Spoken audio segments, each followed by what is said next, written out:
It's really cool to just have people in their 20s in general on this platform to, talk about real life shit that people who are 20 years old, have to deal with. All right. Now, if you were to build a team here in 2020, right? Say you're the GM of the Knicks. Okay. You are at ground zero. You're a brand spanking new friend. Actually, no. The 2020 Knicks, 2019-2020 Knicks, and you started the GM today. What is your first move? My first move is to look at the draft board. I'm studying the draft, and I'm getting all of the information that I can get there. I'm not making any moves until I draft. Interesting. Okay. Yeah. And you guys got the number 8? Yes. 8th pick. And now who are you going with this year? I don't know, because 7 teams above us, I don't think we can have. The thing about being 8th is you can't fall in love with one person, because the chances and the odds of you getting that one person are, limited, because you don't know what the 7 teams before you want to do. So I think when you're drafting anywhere around 7, 8, 9 or later, you have to find, 4 or 5 guys to fall in love with and be secure with taking. Because if we put all our eggs in the basket to get a Killian Hayes and the Pistons taken before us, then what are we going to do? We're going to pick somebody we're not sold on? No. So I think you have to fall in love with 4 or 5 guys, be fully invested, and be comfortable with preparing to draft 4 or 5 guys. Because when you're picking 8, there's no telling who's going to be available. Like, honestly, you could fall in love with 4 guys, 5 guys, and 4 of them could be taken before it gets to you. So I would give myself options and get myself plans. We would have different plans and avenues and routes we would go. So we would have a plan in place for if this guy fell to us, because we have the 8th pick, and then after that we're going to have the 27th pick in the first round, and then we have our second round pick. So I would create an avenue or create plans to say, if we have 4 or 5 guys we're looking at, and I'll create a plan for all of those guys if we get them. So if we get player A, when we get to pick 27, we're going to be looking to do this now because we have him. If plan A doesn't go our way and he's taken and we have to go plan B, we'll have a plan with this guy in mind so that we're prepared to go anyway. Because I just think that being prepared is the best thing to be in an NBA draft. You don't want to be unprepared. Why do you think some teams, drop the ball? And drop the ball is, based off perception. But look at the Bulls, for example. We've drafted a number of players that have been like, okay, this is great. But then we end up trading them away or making the wrong decisions. I guess one good example of that would be LaMarcus Aldridge. Obviously, that was a terrible trade idea. Yeah.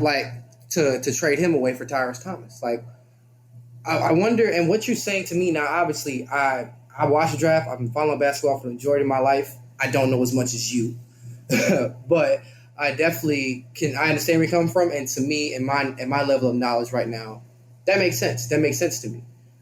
I think first and foremost, the most important thing to say when you're having these type of discussions or talks is hindsight 2020 is the best thing to have. So it's so easy to say that the Bulls are dumb for making that trade. It is. And at the time, I thought they were dumb as well because I love the Marcus Aldridge at Texas. But I think anytime you do that, it's easy to say, first of all. That doesn't make them not dumb. But I just think that it's always easy to look at past drafts and say, man, why didn't they take this guy instead of that guy? But I think a lot of teams drop the ball because I really believe that a lot of people, their judgment of basketball is off. I think a lot of teams, especially when they're drafting early, they don't have a sense of identity for their team. They don't even know what they're looking to get. They don't know what they want. They don't know what they're trying to do. And I think when you have a team like that, or you have an organization like that who's drafting with no plans, they're just trying to just find talent, it can fall in your face, flat in your face. So I think the best teams who draft well like a San Antonio Spurs. They have an identity. They know exactly what they're trying to get. They know exactly what they want. They have a type of what do you call requirement that they're looking for. And that's why a lot of their players that we've seen thrive for them, they have the same type of mannerism and, they have a certain type of attitude because they have a type of person that they're looking for also with basketball. I think a lot of teams are just trying to get guys who they think are talented. And then, I guess guys can't scout. Terrible scouting. There's a lot of narratives in the draft that are being blown out of the water now, just like the theory that drafting 4-year players is bad. Now that we have somebody like Jimmy Butler, who only played 3 years at Marquette, but he played a year in JUCO, so I guess he's technically a 4-year player. But you have a guy like him who's in the finals as, quote unquote, the best player on that team. You have a guy like Fred VanVleet who was undrafted because he was a quote unquote older guy coming out of the draft, who's now lined up to get a bag in this free agency. So the narratives of like even my cousin Devonn, like he was a second round pick because he was an older upperclassman player. Like the narrative, Draymond Green was a 4-year player. Harrison Barnes was a 4-year player too, wasn't he? No, 2-year. But Zeller was one of the Zeller brothers a 4-year player? Without a doubt. I think all of them, all 3 of them, 4-year players. Okay. No, I take that back. Tyler definitely was. Tyler was. Cody Zeller might have came after his sophomore year at Indiana. But I know Tyler Zeller was. Luke Zeller, the oldest brother. Oh, I didn't know there was a Luke Zeller. Yeah, he played at Notre Dame. I believe he was there for all 4 years. And then Cody Zeller. He did 2 years at Indiana. You're right. Okay, 2 years. Cool. So, yeah. But, yeah, I just think philosophies are another thing, too. It depends on a person, what you're looking for, how you evaluate talent. But I think the evaluation of talent right now is very bad in the NBA. And that's why we're seeing a lot of guys drop the ball. Because I think certain teams are just drafted for athleticism, which doesn't really mean shit in the NBA. Certain people are hyped or oversold on guys. But I think, guys just don't know how to evaluate, which sounds crazy when you think about professional scouting and drafting. But the evaluation of talent is not so good. I mean, look what they said about Steph. And now granted, obviously he's not the player back then that he is now. But if you look at just how the fact they counted him out, he ended up turning it around. But I think that's also a thing because you can't measure heart. I don't think he was counted out though. He was picked like 8th, 9th? 7th, I believe. 7th. That's still a top 10 pick. I'm more so looking at the guys who didn't pan out, more so than the guys that like Steph. Cool, but more so like, for example, Anthony Bennett. I don't want to name no names, but sure, yeah, like that.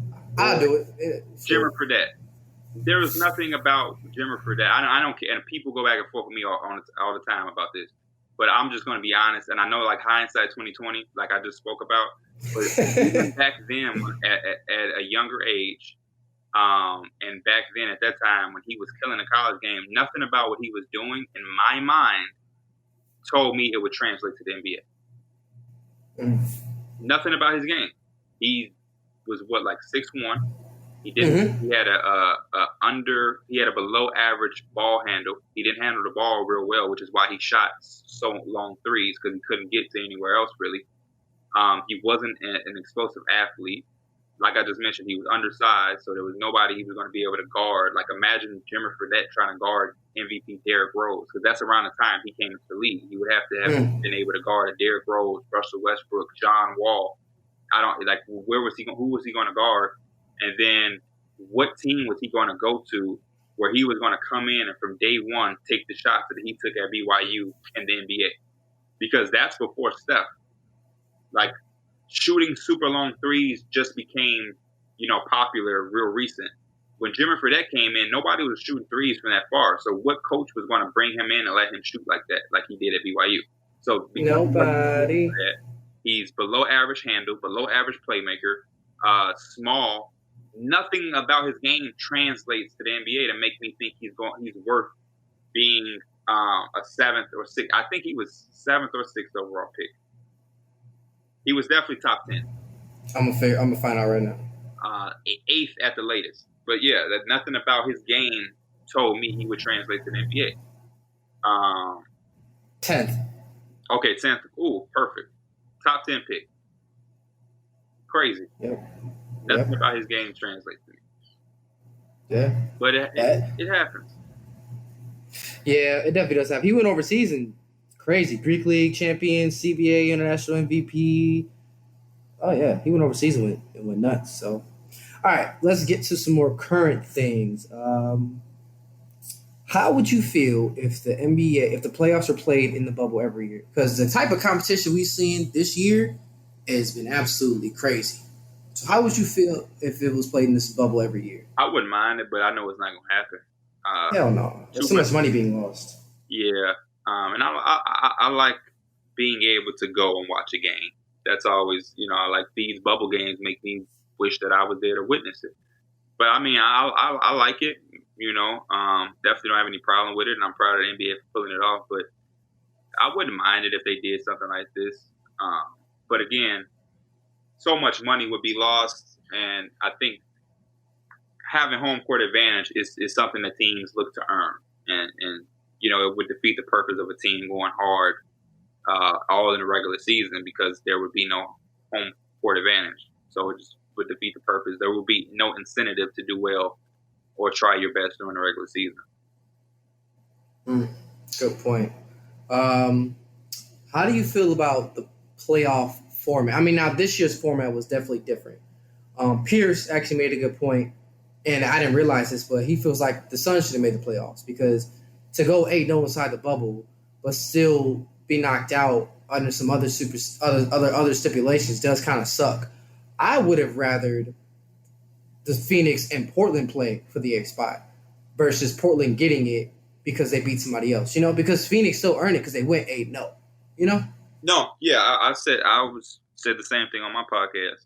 And I don't think you have to remove a team. I just think you play whoever had the 8th seed, they wait between 8 and 9. But, obviously the NBA didn't plan for that. They had already put the rules and the format out. But, yeah, I think there's no way in hell a team goes and they're 8-0 and perfect and they don't get a chance to make it. But what a lot of people saying is that's the Suns' fault. They should have played a little bit better in the regular season. Because that's all it was. They were one game away. So if they win a game in the regular season early when they were playing, they would have been in it. So, I mean, I see it from both ways, but I definitely don't. You definitely never want to see this type of tournament-type format be put in place and then a team is perfect and they still don't get a chance. But, I mean, I understand why they didn't, but I definitely would have liked to saw Phoenix and the Grizzlies play, and then the winner of that game plays Portland. And then we decide who's going to be the 8th seed. But, it still worked out, but it was definitely disappointing for a team to be able to go 8-0 and not get a chance. Yeah, especially the way D-Book played. You know how I feel about D-Book. We've spoken. I will say this, and I'm going to always hold on to this. I really feel like D-Book is the best two guard in the league. I know James Harden puts up great numbers, and he, was really pretty much put Houston on his back for the past, it's been, how long's the OKC trade? It's been 7 years he's been in Houston. And he's great, but just my personal opinion and what I like to see out of a player, and again, who the fuck am I? Just my opinion. His footwork, the shooting, very Kobe-like, very efficient, finishing at the basket. I think Devin Booker's a dog. And while James Harden does get points, a lot of those points are being drawn off fouls. And I guess drawing fouls is a skill. And you could probably speak to this better than I can. So please feel free to correct me because, you are Mr. Basketball. But I just feel like I don't know if I really count drawing fouls as a skill when I talk about overall skills of a basketball player. I look at it as the regular stuff. Footwork, scoring, dribbling, handing. And maybe I'm wrong. If I am, please correct me. I agree with you on the Devin Booker. I think Devin Booker, I agree with you that he's a dog. I don't think he is the best. I don't think he's the second best. I think he's top 5, but he's on his way. I don't believe in prematurely just throwing guys those titles. As much as I love Devin Booker, and I'm a Devin Booker fanatic, Got a whole song about him. yeah, he's just not there yet. He's just not there yet, and that's okay. He's younger than me and you. I think he might be your age or 23. So he's more than okay. He'll be there. So I'm in no rush to call him the best because he'll have his chance to be that. But yeah, James Harden is the best 2 guard right now. Getting to the free throw line is a skill, and it's the biggest part of being an elite scorer. Elite scorers score easy baskets. That's how you become an elite scorer. Nobody is scoring 30 points in half court. You have to get to the free throw line, and you have to get layups, and then the rest of your points come from the half court. But nobody's just getting a pure 30 points in a half court setting. It's too hard. It's way too hard. And if there was anybody that could, he would. James Harden still would be one of those guys. He's virtually unstoppable. And the reason he's unstoppable is because his ability to get to the free throw line. Because you have to respect the drive. You have to respect his shot. You have to respect the fact that he is creative enough to get to the line. So you're trying not to foul. And by trying not to foul, you're not really contesting the shot, which means he's at that point getting uncontested close shots to the basket. Even on his 3-point shots, they're trying not to foul him. So he's kind of getting, easy looks from 3. He's what you pick your poison. He can dunk on you. He can finish around the basket. He can get to the free throw line. He shoots well from the free throw line. He can shoot the 3 off the dribble, off the catch. I think he's one of the most polished scorers in the league that we have right now. Obviously, Kevin Durant is the best scorer. Ever. But James Harden, I think his game is underappreciated because I think a lot of people do look at him like, oh, it's just him getting to the foul or whatever, getting fouls or whatever. But he has game, man. He has a serious game. I just want them to change the way that they play, and hopefully we'll see by them getting a new coach, because when you live by the 3, you're gonna die by it. That's just the way that it is, and I don't believe in dictating the way you play basketball off of analytics. Basketball is in a reaction game. So if you're guarding me, I have to react to how you're guarding me. I can't pre-plan how I'm going to do something or what I'm going to do because I don't know what you're going to do. So I have to react to what you do. If you're, the analytics can tell me that I'm great going left, but if you take my left away, am I still going to go left? No. I have to react. And I think they play a brand of basketball where they go into games with an idea and a plan, and they're going to do that regardless if it's there or not. They're just going to shoot a lot of 3s, and they're going to play small, and they're going to just do that and hope that it works. And that's just not ideal, which is why they've came up short the past few years. I prefer to watch him in OKC versus now because I feel like this year, and I'm not going to say it limited his game because his numbers are still fantastic, but I feel like he did more move-wise in OKC, the up fake jab step to the basket, dunk, layup, hezzy, step back. He had more. You saw more of his game back in OKC. Hey man, don't be fooled. You see him more in Houston. He was limited at OKC because he played with Russell and KD. Don't be fooled, man. Go watch. Go watch these passes. You'll see the moves. The thing about them is that they can't hit to where he needs to hit. James Harden needs a championship, at least in appearance. Facts. So, I think their system hinders the ability for the team. I think James Harden, you put him in any system, and he's going to do all of those things you're saying. There's not going to be any system where he can't be who he is now. Now, OKC, earlier, he was younger. He was playing next to 2 other guys. He was kind of the third guy. So he was limited just in what he could do. So around that time, you was probably seeing him do less of that because he was playing off of guys. Now he's more so handling the ball. He's in full control. So no matter what you do in present day, James Harden is going to get his. But for what he needs for a team aspect is the problem with that. They can only go so far as a team because of that system. But James Harden, whether you put him in a triangle offense, you put him in the offense that they in now with Houston, if you put him with a legitimate big, he's gonna get his. He's that good. James Harden is a Hall of Fame basketball player, without a doubt. He's that dude. But I think he needs that championship ring or at least appearance to solidify him. even higher, or where he would like to be. Yeah, an appearance in the finals on his own team because he went with OKC. Yeah, with his own team. With his own team, and just looking at his numbers here, or his highlights, I can't think of any other players that won Sixth Man of the Year and MVP.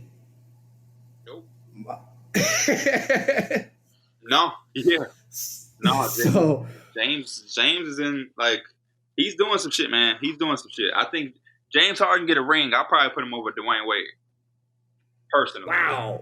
Really? Yeah. That's now out in terms of offensive game and skill wise. Yes, his game is more open than he has more tools as asset than D-Wade because he's a better shooter than D-Wade ever was. So yes, I agree with you, but the ring would have to be there for me as well. Though. Oh yeah, it has to get the ring. And that's just my opinion. It ain't law. If other people still had Dwayne Wade, I would understand. But you know, for me personally, if he was able to get that ring, I think he tops D-Wade for me. But it's not a full blown conclusion. It's just a conversation that will be out there. It would be a better conversation than now. Because now it's just Wade, Exactly. Now, since we're talking about, we just brought up D-Wade, James, old versus new. How do you feel about Luka versus Bron? Because Luka in year 2 is just what the fuck? You know what I'm saying? It's very breathtaking. Almost kind of how Bron was breathtaking as soon as he hit the league too. Obviously, I don't want to sit here and play the comparison game because we can because it's a good conversation and as basketball fans we enjoy it. But how do you feel about the conversation year 2 Luka versus year 2 LeBron? I don't know. I think it's a different game, so it's hard. It's always hard to compare because year 2 Bron was 2004, 2005. So yeah, we're talking about not even almost, damn near 20 years ago, more than a decade. That's crazy. When it comes to young guys like Luka, I try to restrain as much as I can from even putting them in those conversations, just because I want to give them a chance to really, really, really let us see who they are. It's still early, and I just want them. I hate putting people against each other until we have to. LeBron James is that's a tough thing to compare Luka to.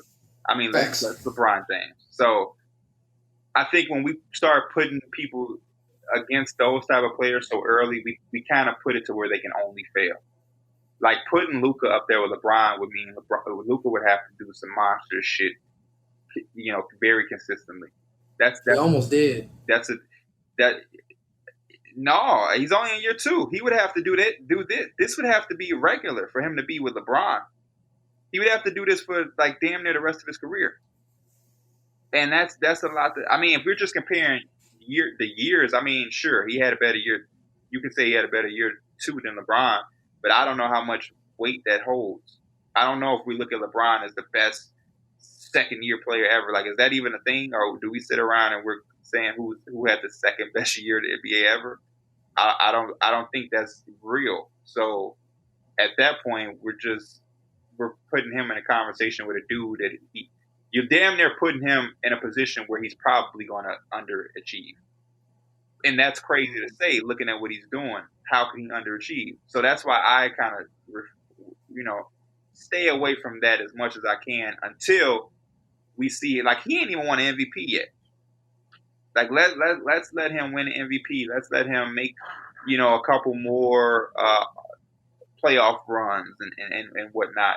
And then, we'll have plenty of time to put him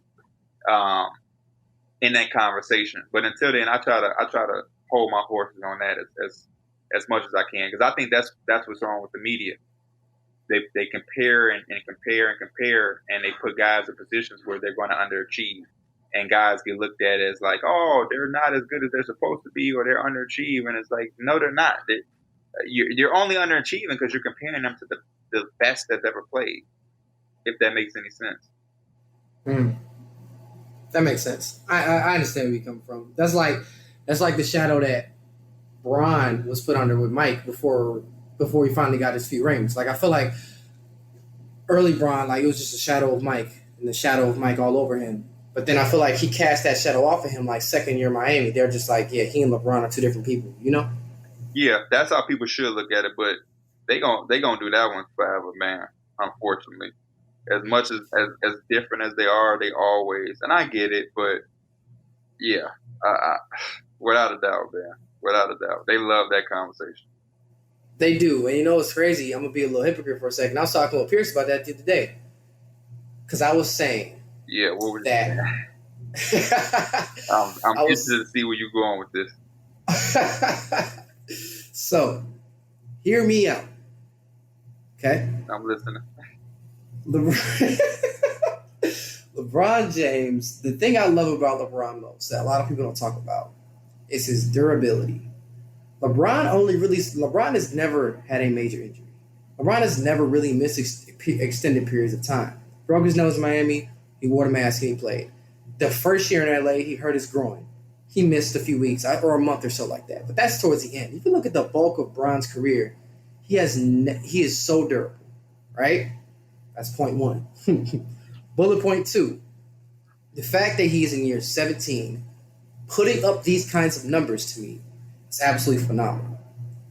If he were to go into year 18, year 19, still putting up numbers like this, part of me may want to give him the nod as the best player to ever play. Yeah. And I'm saying this as a Chicago Bull fan, as a Michael Jordan fan, all that. To go into year 18 and 19 and to put up, if he was averaging like 28, 8, and 8, pretty much numbers he put up this year and put those up 2 years later in year 18 and 19, he might get my nod as the greatest player of all time, because to have that many basketball miles on you, to be that up in age and still out here outplaying these dudes and dogging them, to me is just otherworldly. Well, LeBron is my GOAT, first and foremost. But for Jordan's defense, as far as like that type of stuff, Jordan came in 2 years later, so it was a lot harder for him to play long and to, you know, like the generation LeBron is in, is technology, the game is different, not a lot of banging, and you know what I mean, like the game is it's called a lot more, it's less physicality and taking a lot of less toll on his body. And like I said, there's more technology and more for him to do to know how to maintain his body versus a lot of guys in the 90s. Like, it's not a lot of people who played as long as some of the guys from our generation. Like Kobe played like 20, Dirk played about 20. We're seeing LeBron going into 87. Like in our generation, guys are playing for a much longer time than those guys, and more so of our parents' generation, the 90s and whatnot, just because the times were different. So I don't want to fault Jordan with that. The thing that people are going to put Jordan above LeBron is the killer instinct, the 6 rings and no finals losses, things like that. You know, LeBron did go to Miami and team up. You know what I mean? LeBron did go to Cleveland and then pull Kyrie and Love. He did go to LA and then eventually get Anthony Davis. Those are the knocks that people have when they try to put Jordan above him, which I don't mind. Those things are okay with me, which is why he's the GOAT. But I understand those points and arguments as well. But I think LeBron James is just the best basketball player I've ever seen, and Michael Jordan is the most accomplished. That's the way I always put it. I love them both. I never feel like I have to pick one or the other. But if I was, I would pick LeBron James, personally. That's a good take. I like where you come from with that. Michael Jordan's got this a beautiful resume, you know. That, and you know, as of years we've seen like Magic and Bird were the man. He came in and took the man to a whole nother level. Yeah. And I think and I think the thing is with that, he catapulted the league with his superstardom to another level. So the league is not the same if Mike doesn't be Mike, but also just the fact that he dominated everybody. Yeah. Like, of course he lost, but he's an icon too. Yeah, my big icon. That 6-0 finals record just puts him in a tier where, man, it's gonna be tough. It's gonna be tough for somebody to outdo that, to go to the finals 6 times and never lose is it's perfect. It's 6-0 is perfect. So Bron would literally have to win like 5 more championships for people to even stop using that argument. So yeah. What Bron is your favorite Bron? My favorite Bron is second year Miami Bron. That's a beautiful Bron. Demon. My favorite Bron. Man, what is my favorite Bron? I love Miami Bron.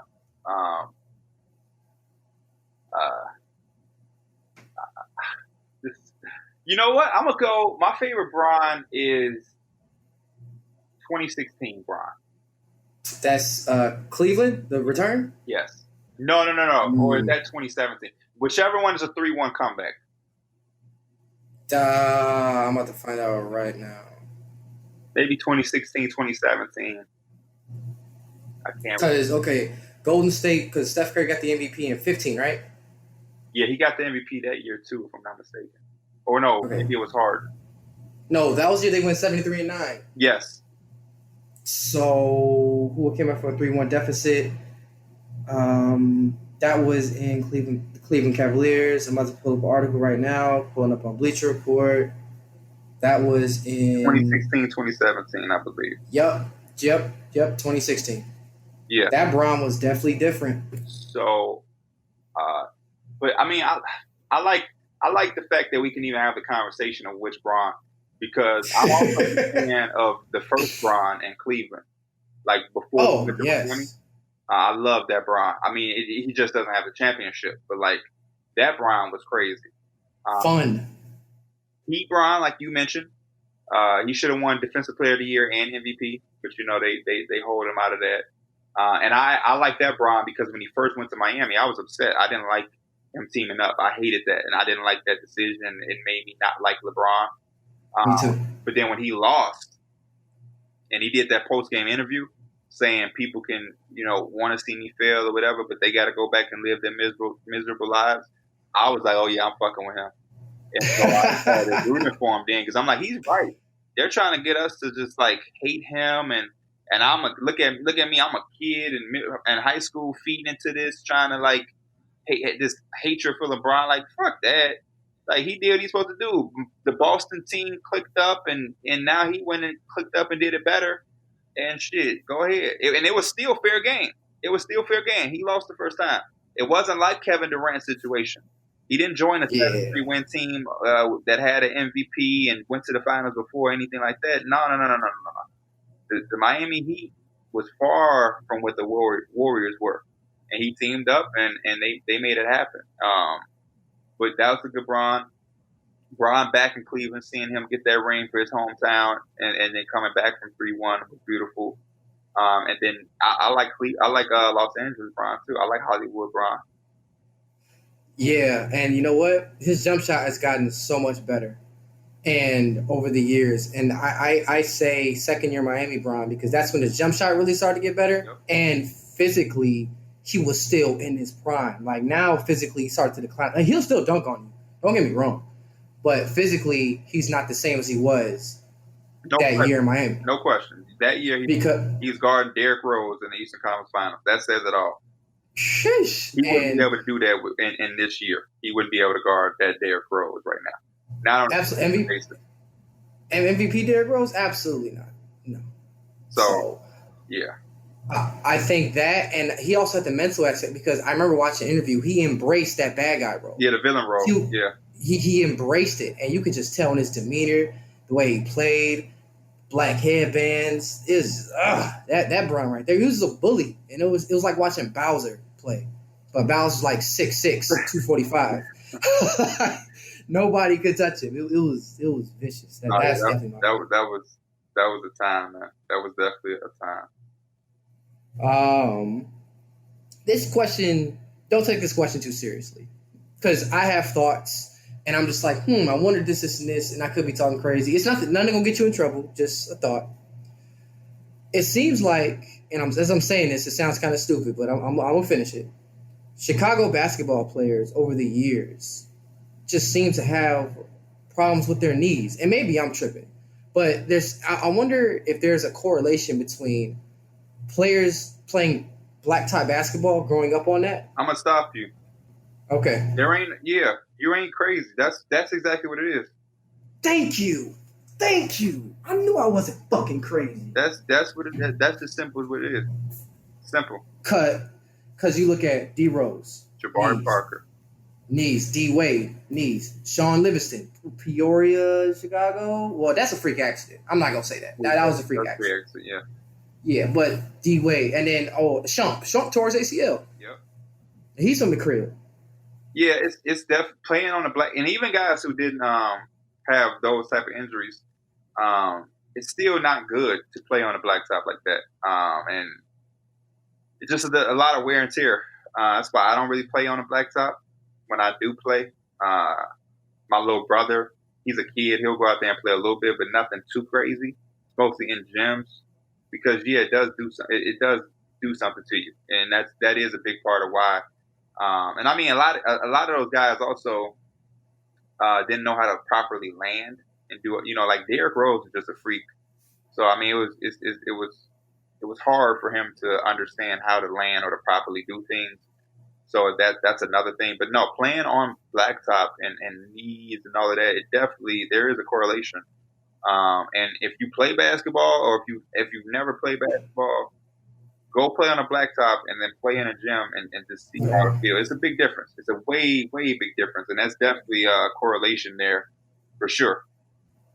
I would highly agree. And I feel like, as someone who played a lot of driveway basketball, I haven't felt it yet. Hopefully I never feel that in my knees. I was also a swimmer too. So a lot of so that was all low impact for me. But it's something that really bugged my mind, because a lot of Chicago players come out and it's just like, yo, they could be absolutely, like, the two I'm primarily thinking of are D Rose and Jabari. Yeah. When Jabari, you couldn't tell me nothing about Jabari Parker when he came out. I thought he was gonna be just like one of the best players ever played. Me too, for real. Like the quick, and people look at Jabari. He's in Sacramento or Atlanta? He's in Sacramento right now. Okay, but he did play in Atlanta for a little bit, right? Yes, he did. Yeah. You can tell me. I remember the whole Jabari and Andrew Wiggins argument. I wasn't hearing none of that shit. I knew I was Jabari. Huh? Same. I was all Jabari. I want to hear none of that. Jabari Andrew Wiggins was a raw athlete. Don't get me wrong, good player, but Jabari just played like he been playing in the NBA for years. Just to pull up jump shot, the touch, dunking on you, cross you over. Like, I was super excited for that. I was really looking forward to that. So, in terms of what ifs, in terms of injuries, Jabari hurts me, Derek hurts me, Grant Hill hurts me, but the one that hurts me the most is probably Penny Hardaway. Yeah. Because that, in just terms of just overall, like, potential, he and Shaq definitely would have got a championship, in my opinion. But also, I felt like he would have been the greatest point guard of all time. I do too. Penny Hardaway is my favorite player of all time. So I'm right on the money with you with that. Wholeheartedly. Penny is one of the tougher ones to think about. Obviously, Derrick Rose hurts more because we got a chance to see him be MVP. We got a chance to see him hit the Eastern Conference Finals. But man, Penny, I just love his game. I love everything about Penny. And I got Penny jersey. I'm a Penny dude for sure. So that's one that one sucks. But the thing about him is he was such a good basketball player. He still was able to play. He wasn't playing at the height of what he could be, obviously, but he was still a serviceable starting player even after his injuries because he was that good. Derrick Rose hurts a little bit more because he's from the crib. Yep. But even though Penny is my favorite, that Derrick Rose one definitely stings because he's from the crib, and then it happened multiple times. Like he come back and was getting hurt, and that's always nothing you want to see. And he was extremely young, youngest MVP ever. So there was a lot that was missed out. His injuries. As good as Penny wasn't an MVP. At before he was getting hurt, he was a good all-star player who may have been able to grab an MVP or compete for one, but that's all he say, she say. Derrick Rose was factually the youngest MVP ever. So when you have a start to your career like that, the upside of what could be is a lot higher than what Penny had, especially since Shaq had left for Los Angeles before Penny even started getting hurt like that. But yeah, man, the Derrick Rose one is definitely a tough one. But I'm happy that he was able to come back and be serviceable and doing his thing again. And then he's a valuable player right now. Do you think D Rose still makes the Hall of Fame? He should. I think he should too. Youngest MVP of all time, he should. I agree. Another thing that hurt. Let me see how you can keep going on what you was about to say, but let me see how old Luka is, because I got Luka winning MVP next year, and I got to see if he would be the youngest MVP if he won it next year. I'm a spitball, say 21. What I was gonna say about he turns 22 in February, so if he won it, that is nuts. He would be 22 as well, which is how old I think Derrick Rose was. I think he was as well. Let me see what Derrick Rose's birthday is, because that's how. His birthday was yesterday. Oh, right, October 4th. Yeah, him and my cousin got the same birthday. So yeah, he was 22 when he won it. Yeah, and the thing that hurts me most about, I mean, much as this, I feel bad for Derrick. Another thing that really hurts me is that year we were over the Miami hump. Bench mob was going crazy between Rip. Who was that? No, he's not Karam. Keith Bogans, Rip, Keith Bogans, D Rose. Bro, no, don't do that to yourself. What? I know. I'm putting myself through it, bro. I know. But we were gonna win that year. No, both parts. You the reminiscing and failing to tricking yourself into thinking y'all was gonna win. Y'all was not gonna beat the Heat, man. I'm just be honest. What? Yes, we were. No, LeBron James. I know they played against them very well in the regular season, but 7-game series is different. You got to do it in a 7-game series.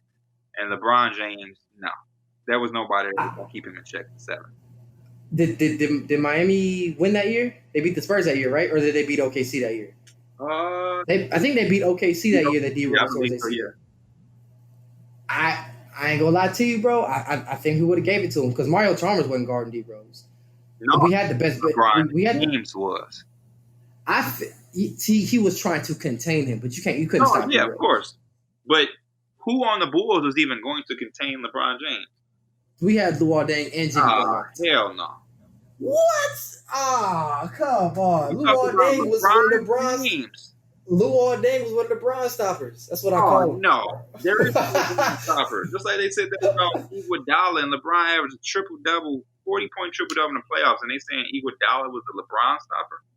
That's embarrassing. To say that somebody's locked somebody down and they average 40 points is ridiculous. I call him. Okay, yes, I'll give you that. That's crazy because Bron went nuts. I think they only say that because the Warriors beat them that year. Yeah, beat them. Yeah, that's the only reason. Yeah, that's the only reason why they say that. But I say this: when I call them Bron stoppers, I look them as really good defenders, of course.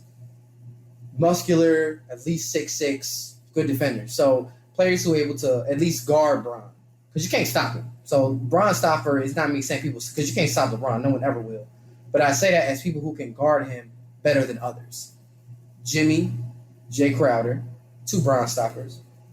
Iggy, Kawhi, and Jimmy Butler. I already said Jimmy Butler. So we had 2 Bron holders, per se. I would say holders. Now, granted, D-Wade was still flash at that time. So one thing that's underrated about D-Wade's game is that D-Wade's an excellent cutter. The dribbles, the athletic moves, that's good. But him as a cutter is perfect. So... But that Bulls team, man, the bench mob was absolutely that had the best bench in the league, period, by far. Kyle Korver, even though Kyle Korver never shows up in the playoffs, Kyle Korver was going crazy that year. Omer Asik, C.J. Watson, I think would have beat Miami that year. And playing OKC, I definitely think we would beat OKC. They watched us in the regular season, but I definitely think so. I think you're selling yourself a dream, man. I ain't gonna lie to you. Well, as I say, I think the best chance the Bulls had of beating LeBron is when LeBron was with Cleveland and Derrick Rose hit the banker off the backboard, and that was, to me, the best chance of the Bulls beating LeBron. And then, LeBron hit the game, win the next game or not. But I don't see them beating Heat. I just don't see that. I saw it, man. But like you said, hindsight's 20/20. How do you feel about, this is a theory, right? When the bubble first started, everyone was like, okay, if the NBA, we're not going to have any crowds, well, meaning that we're going to be able to hear the players more. How would you feel about an adult NBA? And I say that like say you have League Pass. I'm sure you have League Pass. Yep. But say there was another option on League Pass where you could hear the. Yes, you hear the players cuss. How would you pay for that? Without a doubt, but I don't know if the players want us to hear it either. That's a good point. Because that's probably sponsorships. I like it, but it's just so much into that. But no, when they were saying we was gonna hear more of the players, I was hoping that we would be. And I mean, we definitely have heard some things, but for them to intentionally make us be allowed to hear everything the players saying, I don't think the players want that either. I don't think they want that. That would be just too much. That would be. Yeah. It's what do they call it? It's just like being in a personal space. You know what I mean? Okay. And then there's so many people that don't understand the way that the game is played. So, or relationships. Maybe two teammates can have a relationship where they curse each other out, and you got everybody trying to act like it's a big deal. You see what happened with the Warriors, KD and Draymond. Yeah. I mean that was wrong, but I've played with certain people where we talk to each other a certain way, and that's okay. It ain't nothing personal. We just out here trying to win. But people who viewing it might not understand that, and they might try to create narratives or, man, can you believe LeBron's talking like that to Anthony Davis about? And it's a whole bunch of bullshit that the players probably would prefer not to even exist. That's real, because you know what? There's probably a few lost sponsorships, like Montrezl Harrell. Definitely some, like Montrez, for example. I don't know if he had any sponsors, but when he called Luka a bitch ass white boy, even though the whole world saw that, had it been on audio officially, oh man, for PR purposes, they probably would have had to kick him out the league or something like that. I don't know, but yeah, you make a good point by that. This is just purely a fan speaking. Oh yeah, I'm with it, but realistically, that's why that shit would be put to bed real quick. And I understand. But look at Karis LeVert when the Nets played Portland. Remember Dame hit that shot, and I wasn't caring for somebody. They were like, "God damn!" You remember that? Right, that's just pure entertainment, without a doubt. Yeah. KCP the other night came down the court and they fouled somebody. He was like, "Man, my fault, AD. I got his ass." And I get it. You looking for that? That's just real. But for them to intentionally on purpose have us hear those things, I think they prefer not. Just like what you said, that whatever TV company that would get behind that would have a hard time selling advertisement, because I don't know who would want to advertise this stuff on something like that. Probably Spike TV in their prime. Spike TV was the shit back in the day. Yeah, probably something like that, but that's also why that shit ain't around now. They probably couldn't get no sponsors or no ads. Because Spike TV was just little too. They had Gangland, TNA Wrestling. Yep. They had some other wild shit on TNA there. Wrestling, man. That was the shit. Oh, bro. When I went through my wrestling phase, I was watching WWE and TNA. I used to think TNA was. I was watching all of that shit. I had a schedule like Friday Night SmackDown, Monday Night Raw, TNA. That shit was. Even though I preferred the other two over TNA, but as just a fan of wrestling, I definitely was tuning in when there was nothing else. That shit used to come on like a Thursday or some weird random. TNA was on Thursday nights at like 7 p.m. Yeah, see, I still remember. It's been years, and I still remember that Thursday. That shit used to be. That was. I used to block out whole things on Monday nights because Monday Night Raw would come on Monday. Remember that Monday Night Raw was like 2 hours and 5 minutes. It would go from 8 p.m. to 10:05, and my bedtime was 10. And I remember the extra. That's crazy. Yep. And I remember I used to get yelled at because go to bed at 10 o'clock. But the thing is, though, with wrestling, the main key parts of the story, the main storylines of wrestling don't get covered until the end of the show. Very end. And I remember they used to have like garbage-ish. That used to come on like USA, and they would have like a show. It used to be the show called Burn Notice that would come on after. And once they start rolling a little pre-trailer to burn notice, I used to be like, time for me to go to bed. Right, exactly. Or it was Monk. Yep. After it, Yep. and I never watched that shit. Seemed weird. I never watched it. That's my grandma's show though. Facts. They had burn notice, Monk, and House. House. I think they had the show Psych or some shit like that. Yeah. Oh my god. Sons of Anarchy was previewing on USA around that time too. Yeah, I remember those days. Oh, you know what's crazy, bro? Me and my girl are watching Sons of Anarchy now. She's seen it all, but we've been catching up on it this entire time. I've seen it all, but except the last season, it's very good. You're gonna like it, bro. It's addictive. I like it. I'm beginning of season 4. They just got. You're getting real good in it, yeah. Oh yeah, they just got out of prison. Mm-hmm. Jax cut his hair. Yep. They just killed the Russians, which I look at some of this stuff, bro, and I'm just like, shout out to Tara for holding it. Shout out to Tara for holding him down and everything, but it's just like, bro, like if Tara was my friend, I'd be like, yo, what the fuck are you doing? Bro, why? It's so hard to talk about without telling you what's gonna happen. So I'm gonna just zip my. Okay. Okay. Okay, I appreciate that, but I've been the kind of guy I am. I'm very when it comes to my mind, I just shout it out. So I've been shouting out predictions. Like, so tell me something. I'm not gonna tell you if you're right or wrong, but I'm just curious to see how accurate you are. Okay, bet. I'm at the point where Tara read the letters. She didn't give it to Jax yet, but I definitely think that Gemma and Clay killed John Teller. Okay, for sure. I feel like Jax is gonna want to kill Clay. Okay. I feel maybe another one. Low key, I fucked myself up because I went on Wikipedia because I wanted to look up the name of Jax Teller's actor. And I scrolled a little bit and I saw the part where he becomes the head of the club. So I was like, "Fuck." Okay. Damn, that's funny because I did the same exact thing. I don't remember why I was on Wikipedia. I think I was trying to figure out where I left off at because I was watching it and I would go to sleep and I'm like, let me just go and read the episode description and I'm just knowing they're not going to tell me everything. But sure enough, I must have went too far and was like, wow. Yeah, bro, they broke shit. Oh, Wikipedia, they break shit down. Yeah, shout out to Wikipedia. Man. Wikipedia is a big part of my life. But yeah, I agree. It's funny hearing these predictions. What was the last one? Did you have one more? Yeah, I was. What the fuck was? I'm just trying to think. Here, I'll throw this one out there. I wanted Stahl to die. I'm glad she died. I thought she was gonna live a little longer. I'm not gonna lie, because she was a really good villain. No lie, great villain. But I'm glad she got. Okay. I remember feeling the same way. Like she was so good, but I definitely wanted to get popped. And when she got popped, I was like, wow. It happened so suddenly too. It did. And I'm glad Opie did it too. I'm really glad Opie did it. I think this season is when Unser dies from cancer.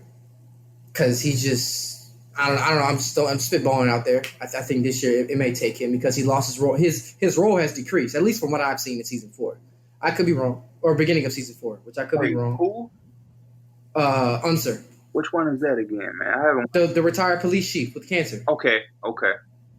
And first of all, the comedy in this show is crazy. Not comedy, but the dialogue. Very, very. I forget that this show was filmed like early 2000s. So when they get to throwing out niggers and the other word that I'm not gonna say, like the Mexican slang term. Yeah. When they get to throwing that out and saying Nigger, and I'm like, damn. And I watched this years ago. So like I didn't watch this anytime recent. So hearing you say these made me want to go rewatch it because you just named the retired dude. I'm like, damn, who is that? But I know exactly. Certain people I instantly know, but they even dress a certain way. Like when they had the black gang.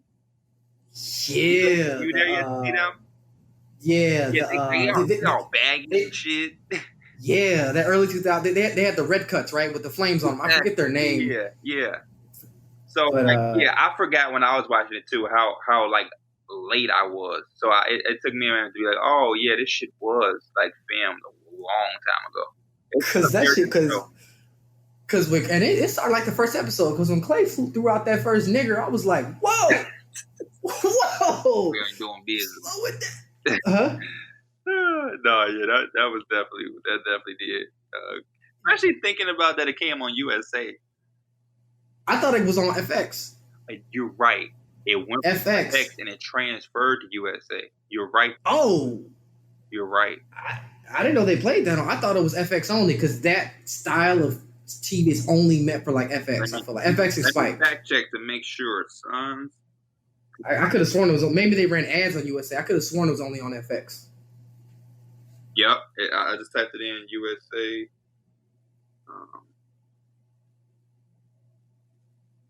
Some other predictions I got.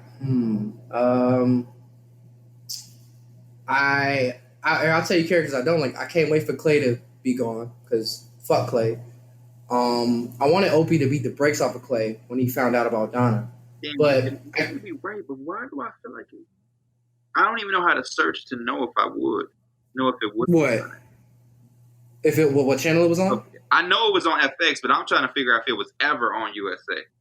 You can just type in what channels was Sons of Anarchy on. All right. I think one thing I will say, Clay did a very good job of making his character be hated because I hated his character too. Man, I used to, at first I was like, oh, Clay kind of cool, but my girl was like, okay, keep watching it. Sure enough, I watched it. It's fuck Clay. I wanted Opie to beat the brakes off of Clay. Tig let his guilt get to him. And so Opie had fucked him up. But I wanted Opie to go after Clay. And it's interesting to see how, and I've again, guys, I've never been in a street gang or any type of gang like that. But interesting to see how people are like, these are the rules, this is the culture, this is how we do it, it's a part of the gang type thing. It's interesting to see that. Because these dudes literally follow it to the T. Whereas me, I'm just like, man, some things are bigger than these rules, you know? No, without a doubt.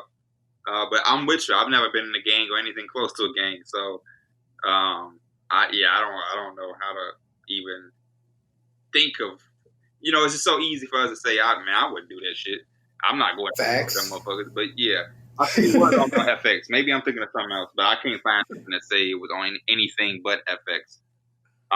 But it's saying original network as if it was on something else. I don't know why they keep like emphasizing original, but maybe it's because it's on streaming platforms like Netflix now. But it's on Hulu for anybody who want to watch it.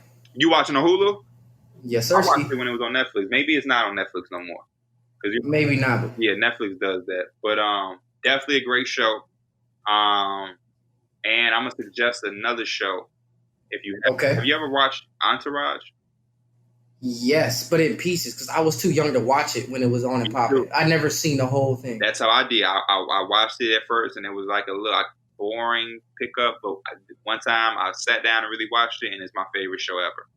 Breaking Bad, Sons of Anarchy, Entourage. Those are some of the best full series that I've ever watched. Orange is the New Black is up there too. Yeah, I gotta. It's crazy, bro. All my TV shows. I'm an anime fan. I've been an anime fan since I was forever. Like my brother used to watch it on Hulu back when it was free on Hulu. See, people don't know, and this is the one thing I'm proud of. I can say, but back in the day when Hulu was free, right? I used to watch my favorite. I don't know. Do you watch anime at all, bro? A little bit, not as much as you. I caught on to it late. I'll be watching anime now, but oh shit! I got a meeting in 10 minutes, but we good. You can keep going. Yeah, anime. I don't know. Anime was one of the. It's something that really kind of defined my childhood, bro. Just like Dragon. But late, like I said, you got to sacrifice early in the episode. 2 hours ago, I was saying you got to sacrifice, and that was one of the things I had to sacrifice when I was young. Was like that type of shit. I was watching basketball and baseball. I wasn't really watching like Dragon Ball Z. I have no idea what's going on there.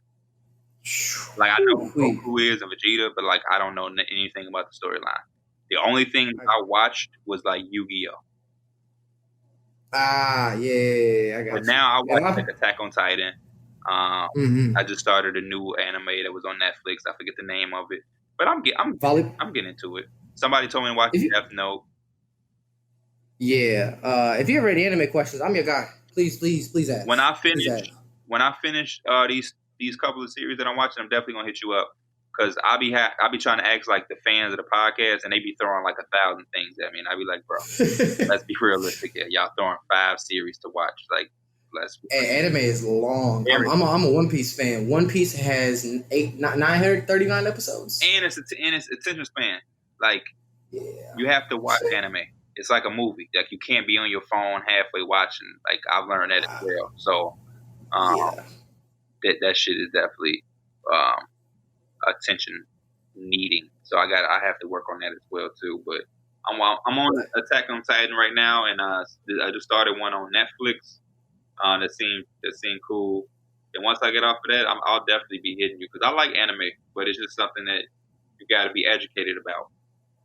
Because there's so much out there that you could be watching some bullshit when people like you or my cousin, y'all know the real shit that need to be watched. So I'd rather make sure I'm wasting no time. Exactly. And then on top of that, like, for one, I've never watched Attack on Titan. That shit, like, kind of gave me the heebie-jeebies. And but yeah, I definitely got you. But I want to take these last few minutes, bro. And I texted you yesterday. Do you have any questions for me or anything that you want to ask me at all? You know what? I thought I was going to have like a part where I'm asking you a bunch of things, but I think our conversation was that, like, we was able to have a flowing conversation where of course, majority of the conversation was you asking me questions, but you did a good job of inserting your information too. So I feel like I don't have anything to ask, because it was like a tennis match. Like, I said part of my upbringing, and you told me about yours. We talked about your job.